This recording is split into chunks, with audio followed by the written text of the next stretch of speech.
Despite a resurgence in coronavirus infections and a less than enthusiastic public, the rescheduled Tokyo 2020 Summer Olympic Games are currently slated to begin July 21st, 2021. The International Olympic Committee says the Olympic flame represents hope and the light at the end of the pandemic tunnel, and the Games must go on.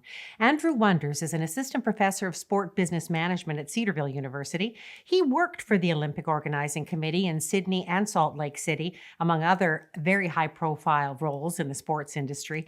So we thank you so much, Professor Wonders, for sharing your knowledge and your expertise with us at NewsPoint 360 today. Thanks so much for having me.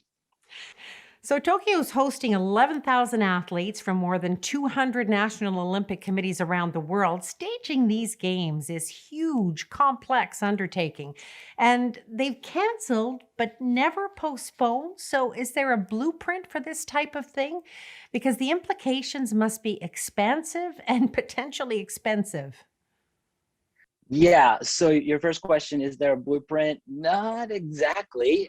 As you said, this is the first time we're really dealing with a postponement, and for a year there's been cancellations, but never this situation. So everyone's walking into new territory. Obviously, it gives the organizing committee a little bit more time, maybe for those last minute preps, but Tokyo was in a really good spot, ready to host the Olympics in 2020.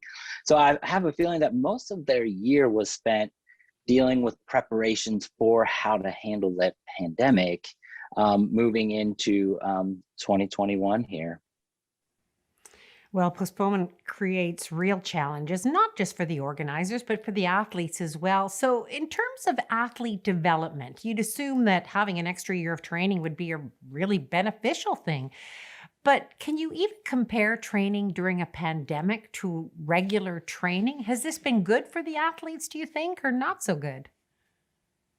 Yeah, it'll be really interesting to kind of see how the competition unfolds.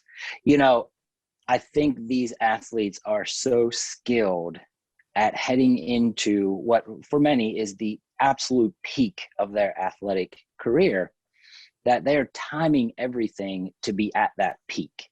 And so last year when the Olympics got canceled, it would imagine for some it was very disappointing, obviously, because they were getting ready for the Olympics. But maybe it wasn't such a great thing because they might have been in a position where they felt like they were really ready, like they were at their peak. And in order to kind of shut that down and go through that cycle of preparation again, I would imagine for some that it would be a real disruptor.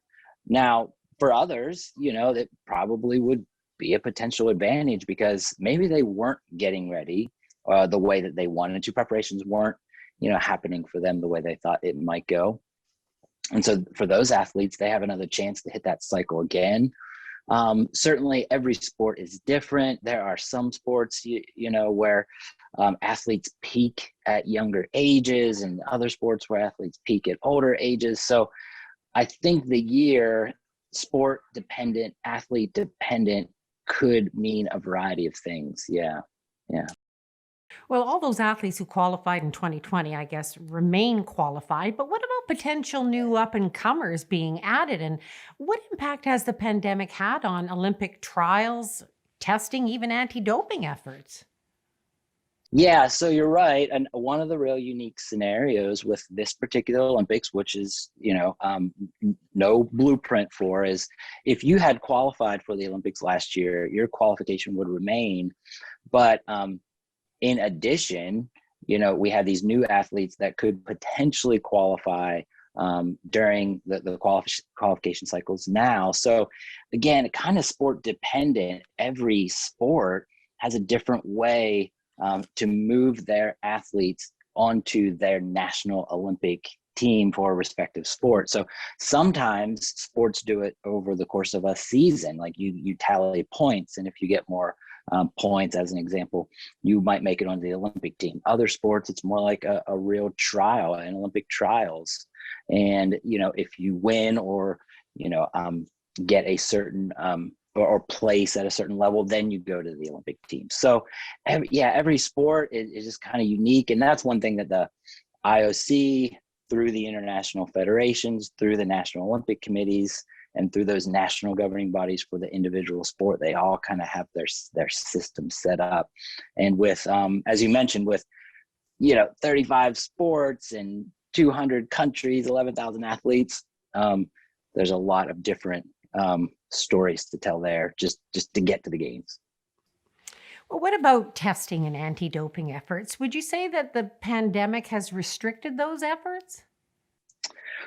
Well, I think that the World Anti-Doping Agency, who ultimately oversees the whole effort behind anti-doping as it relates to the Olympic movement, from what I know, once athletes started to compete again, their processes were right there in step. So did they get hindered? Probably a bit, but no more than everyone got hindered from a competition standpoint. So once you started to see Olympic trials take place, you can be assured that there was anti-doping measures in place at those competitions. Yeah. Well, Tokyo was hosted before, and as you've said, they're very, very well prepared, but they've stated that postponing again is non-negotiable. So when you think about it, there should be huge economic benefits hosting the games, but now overseas spectators have been banned. There are some questions about local fans. How important is that lost ticket revenue to the host city, to the organization, and potentially the athletes competing without fans in the stands? Well, I guess I'll start so my background is from the organizing committee perspective. So, when you think about having to postpone it another year, having this many athletes and this many representatives and coaches, and even though international spectators won't be a part of what's happening, the endeavor is still so massive to bring all those people into your country and host them well. And other things in Tokyo, simply have to be stopped in order to host the Olympics. And so they were prepped for 2020. They said, okay, we can do it one more time, but I could certainly understand why postponing again is just not an option. If you just think about any time you've traveled to a city and you stayed in a hotel and, you've just been a tourist in the city. Well, a lot of those kind of things when the Olympics are in town, they kind of go away because the Olympics dominate the local landscape. And so I can understand why it wouldn't be possible to postpone another year. Now, you did mention the ticket revenue as being a thing, and just the economics of hosting an Olympics in general. So ticket revenue, I'm sure, will be impactful for the local organizing committee there in Tokyo. I was reading that before the pandemic, they expected to make somewhere around $800 million from ticket sales for the Olympics. And obviously there's no way they're going to reach that number. And that is impactful because that is a large chunk of what the local organizing committee can take as part of their revenues. The Olympics are really expensive to host. And, we won't know exactly for sure how much Tokyo is going to spend. It's estimated maybe 20 billion. A large chunk of that is going to be funded through public dollars. I think there's no greater probably example of the fact that the Olympics are expensive. The best example, I think, is just what the IOC has done in the past few years. They've moved away from their traditional cycle of we're going to choose an Olympic city 7 years before the Olympics take place. So they did that when they chose Paris in 2024.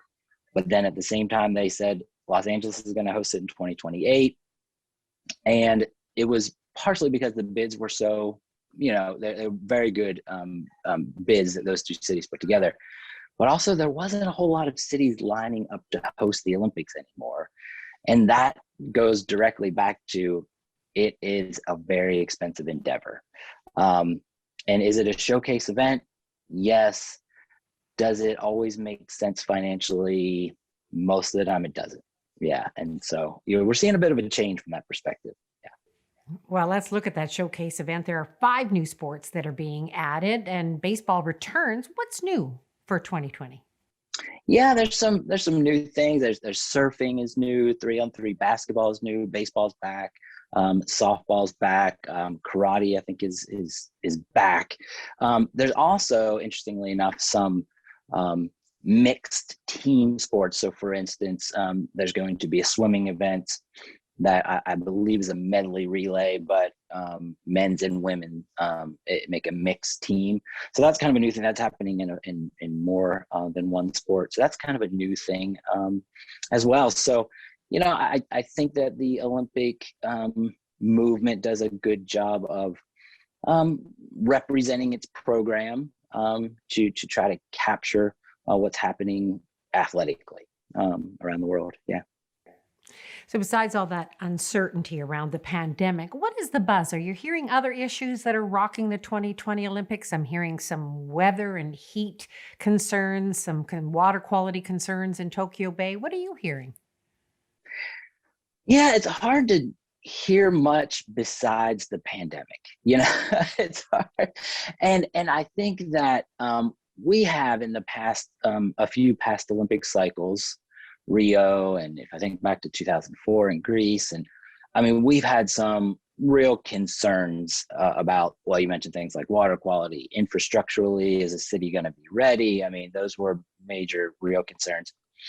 So I'm really not hearing much along those lines. And even if there was a story there potentially, I think it'd be swallowed by the fact that um, it's just going to be a slightly different Olympic experience.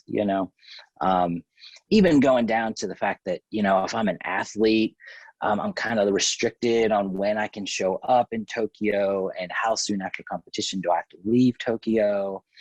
One of the really, I think, cool parts of the Olympics in general is um, outside of anything you would see on television, all these countries, these national Olympic committees and citizens of various countries, they travel to the host city. And what there's there's tons of activity that takes place outside of the competitions.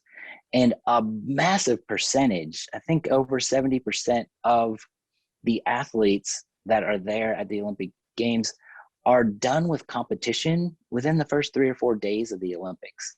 Because, they're part of those preliminary rounds and we don't necessarily watch or see on television. And so their Olympic experience was really about making it to the Olympics. Their competition is over. So they are there to enjoy the city, enjoy the rest of the experience. And that would be unfortunate that if I had to pack up and go home, within a day after my competition ended, because that's eliminating the bulk of the Olympic experience for a lot of athletes. Yeah. Well, as you say, a very different Olympic Games, and the IOC says it's the light of hope at the end of the pandemic tunnel. 16 days, 300 events, and 35 different sports may be just what the world needs right now if organizers can deliver a safe event. Professor Wonders, thanks so much for taking some time to share your perspective with NewsPoint 360 today. Thank you so much for having me.